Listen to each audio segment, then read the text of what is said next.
আমি অনেকদিন পর ইসলামগঞ্জ বাজারে আসলাম। ইসলামগঞ্জ বাজারে আমি যখন এসেছিলাম আমার অনেকের সাথে দেখা হয়েছিল এবং ইসলামগঞ্জ বাজার নিয়ে আমি কন্টেন্ট করেছিলাম। সেই ইসলামগঞ্জকে আমি তুলে ধরবার চেষ্টা করেছি, ইসলামগঞ্জের কি কি রয়েছে। আজকে আবার আসলাম ইসলামগঞ্জ বাজারে এবং অনেকের সাথে আমার দেখা হলো। এখন আমার সাথে আমি একজনের সাথে কথা বলছি, ওনার সাথে আমার পূর্ব কথা হয়েছে। জসিম ভাই, আপনি এখন কি করছেন? সদর পশ্চিম এলাকার এই ৩ নং নোয়ান্ন ইউনিয়ন ইসলামগঞ্জ বাজারের এই সোসাইটিও পরিবেশ পরিপূর্ণ ভালো ভাবের জন্য মানে আমাদের একজন সাংবাদিক ভাই 1 বছর আগে আমি দেখেছি এই বাজারটা পরিদর্শন করি, উনি গিয়েছে।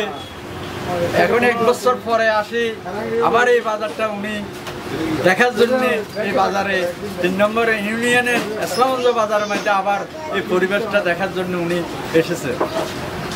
এখন আমাদের সামনে উনি বর্তমান বাজার পরিবেশ সোসাইটিও এই এলাকাটা পরিদর্শন করব।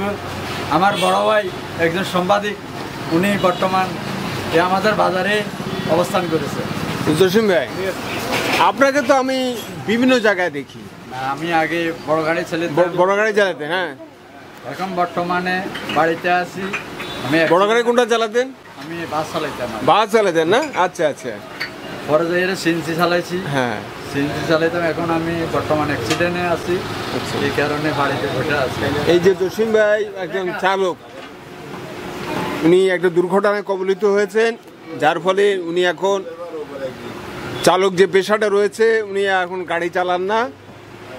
উনি এখন কি করেন? আপনি এখন কৃষি কাজ করেন। এখন জসিম ভাইয়ের সাথে এই জন্য কথা বলছি কারণ এই লোকটাকে আমার কাছে এমনিতেই খুব ভালো মনে হয় এবং ভালো লাগে। ওনাকে আমি দেখি, কয়েক জায়গায় দেখি। উনি মিডিয়াতে ওনাকে আমি মাঝে মাঝে দেখি। হ্যাঁ, উনি মিডিয়াতে কাজ করেন, আমি দেখি।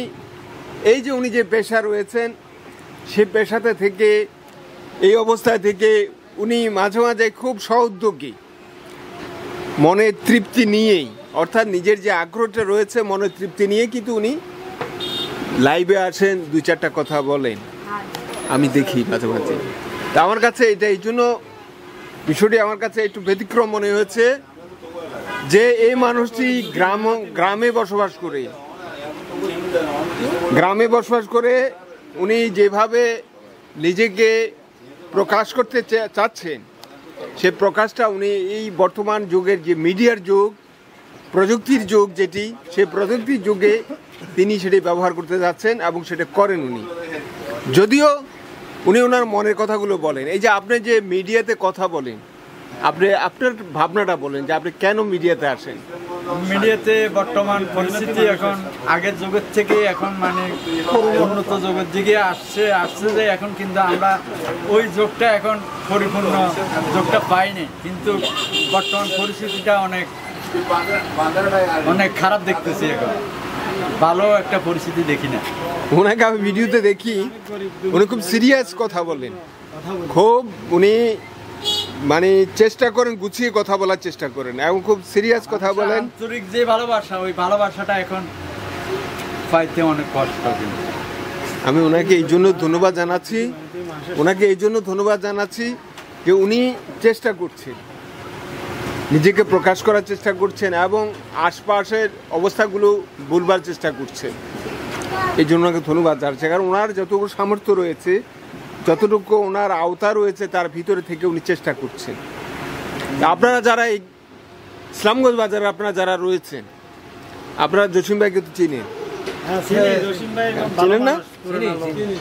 এই দেশে গরিব দুঃখী মেহনতি মানুষের জন্য কথা বলে, গরিব দুঃখী মানুষের জন্য কথা বলে, কোথায় কি এগুলো বলে। উনি গরিব, উনি ওই দেশের সব কিছু মানুষের গরিব যারা আছে এদেরকে সাহায্য সহযোগিতার চেষ্টা করে, সবসময় মিডিয়ার কাছে প্রকাশ করে যেন কোনো দান অনুদান আসলে উনি পাশে থাকার জন্য চেষ্টা করে। ওর দিকে একটি সদৃষ্টি দেখায়। ঠিক আছে, আপনি তো এই দোকানটা আপনি চালাচ্ছেন, এই চায়ের দোকানটা, তারপরে এই জসিম ভাইকে তো সবসময় দেখেন। কেমন দেখেন না? আগে এরকম ছিল, এখন এই অবস্থা, ওনার কোনো পরিবর্তন হয় না, কোনো পরিবর্তন না, উনি যেরকম আছে ওইরকম, মানে গরিব মানুষ, উনি মানুষের পাশে সব টাইমে মানুষের পাশে উনি থাকে, মানুষকে সহযোগিতা করবার চেষ্টা করে, কিন্তু উনি এখন এই অবস্থা। ওনার মন আছে, ওনার মন আছে, কিন্তু ওনার সামর্থ্য নেই, ঠিক না? তো সেই ক্ষেত্রে আমি ওনাকে এই জন্য ধন্যবাদ জ্ঞাপন করছি। মানুষের মনও থাকে না। আমাদের সমাজে অনেকেই রয়েছে যাদের টাকা রয়েছে, মন নেই। আবার আর যশোরের মতো লোক রয়েছে যাদের মন আছে, টাকা নেই, কিন্তু চেষ্টা করে যে মানুষের কল্যাণ করার চেষ্টা করে। তা আমি আজকে এই ইসলামগড় বাজারে আপনাদের সাথে কথা বললাম, আমার কাছে ভালো লাগলো। আপনারা ভালো থাকবেন, ধন্যবাদ আপনাদের। ধন্যবাদ।